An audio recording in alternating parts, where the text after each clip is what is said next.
Сәлем достар, бүгін сіздермен осындай оформлениясымен бірге морковный торт жасайтын боламыз. Енді дәм керемет шығады, сіздерде жасап көруге кеңес беремін. Видеоны соңына дейін қараңыздар.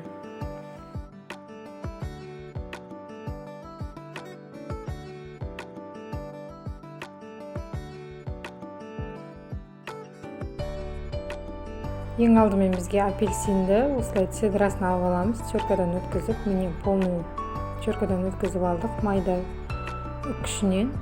Енді ыдысымыздағы жұмыртқамызға шекерімізді салып, жақсылап миксерлейтін боламыз. Аппақ болғанша. Міне біздің массамыз көпірді. Осының үстіне пісте майымызды құямыз. Және де қалған сәбізімізді, теркадан өткізілген сәбізіміз.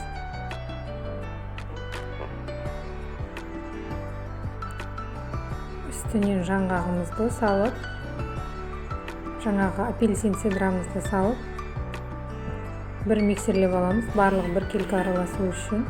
Менде сәбіз терканың майда жағынан өткені.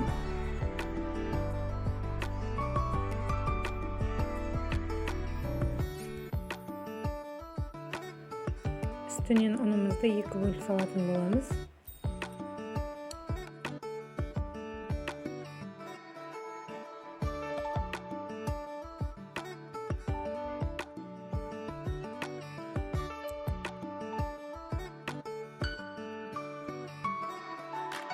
Миксерді жай скоростта қосыңыздар, менікі мұнда қатты скорост болып, ұндарым шашырап кетті.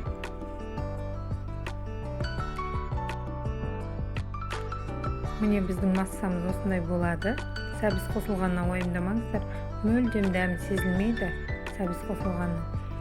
Енді қызып тұрған печкамызда пісіріп алатын боламыз. Дәл осы массамен 4 корж шығардым, осылай бөлек-бөлек етіп пісіріп алдым.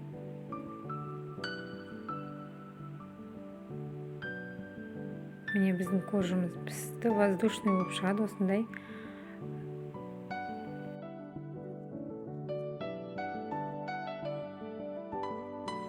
Ыдысымызда творожный сыр мен шекер, творожный екеуін жақсылап миксерлеп аламыз. Творожный сыр мен шекеріміз бір келкі бір-біріне бірігу керек. Содан кейін барып біз сливкені құйып, тағы да миксерлейтін боламыз.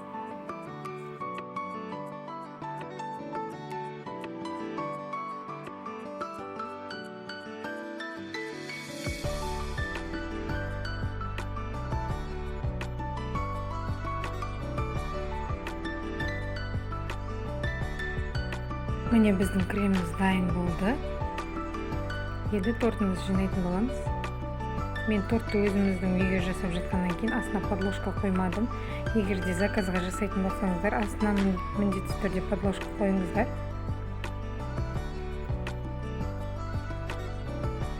Енді осылай тура видеодағыдай етіп жинап шығамыз.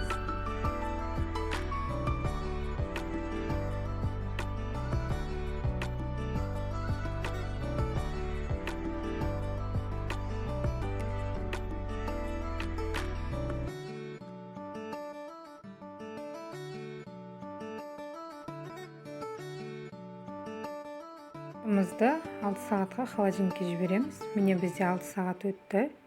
Енді тортымыздың обтяжкасын жасайтын боламыз.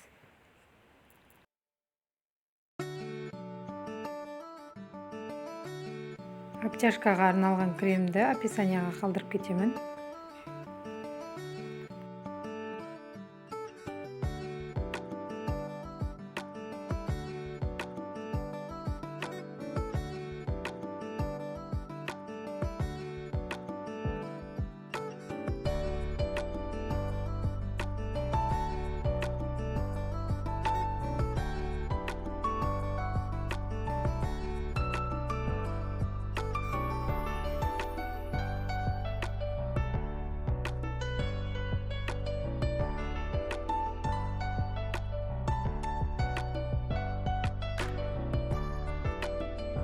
Шеткі бұрышын шығару үшін дәл осылай істеп, әр істеген сайын біз спатуламызды тазалап тұруымыз керек.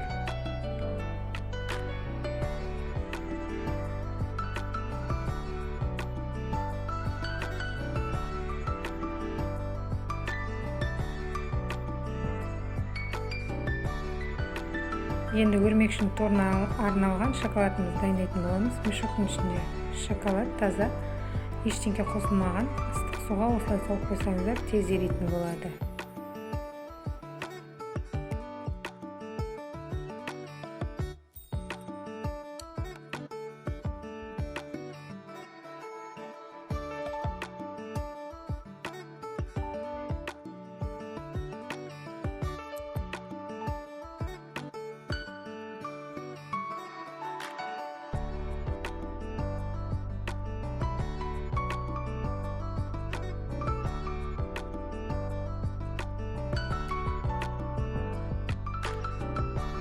Біздің шоколадымыз еріді ыстық суға.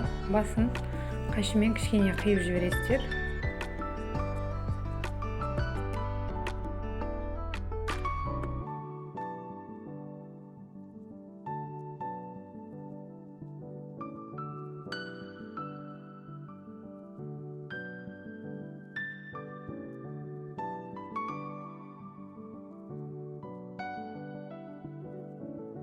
Бұл жазуларды мастикамен жазып алдым. Арнайы қалыпқа салып кесіп алдым. Кондуринді спиртпен араластырып, осылай бояп шығатын боламыз.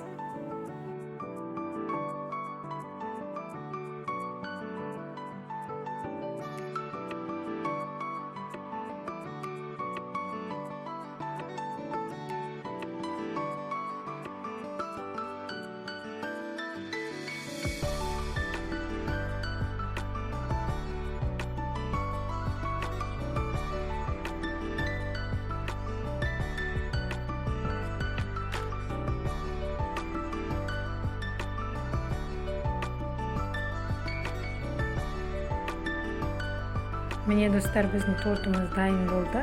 Енді кесіп көрейік, дәмі қалай болғанын көрейік.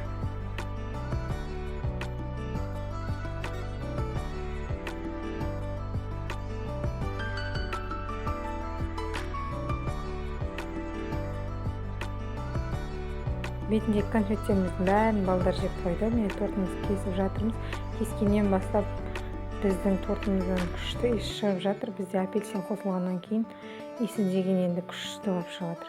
Дәмі деген сөзсіз прям супер, сіздерге де ұнайды деген ойдамын. Мүлдем сәбіздің дәмі білінбейді сәбіз қосылғанымен.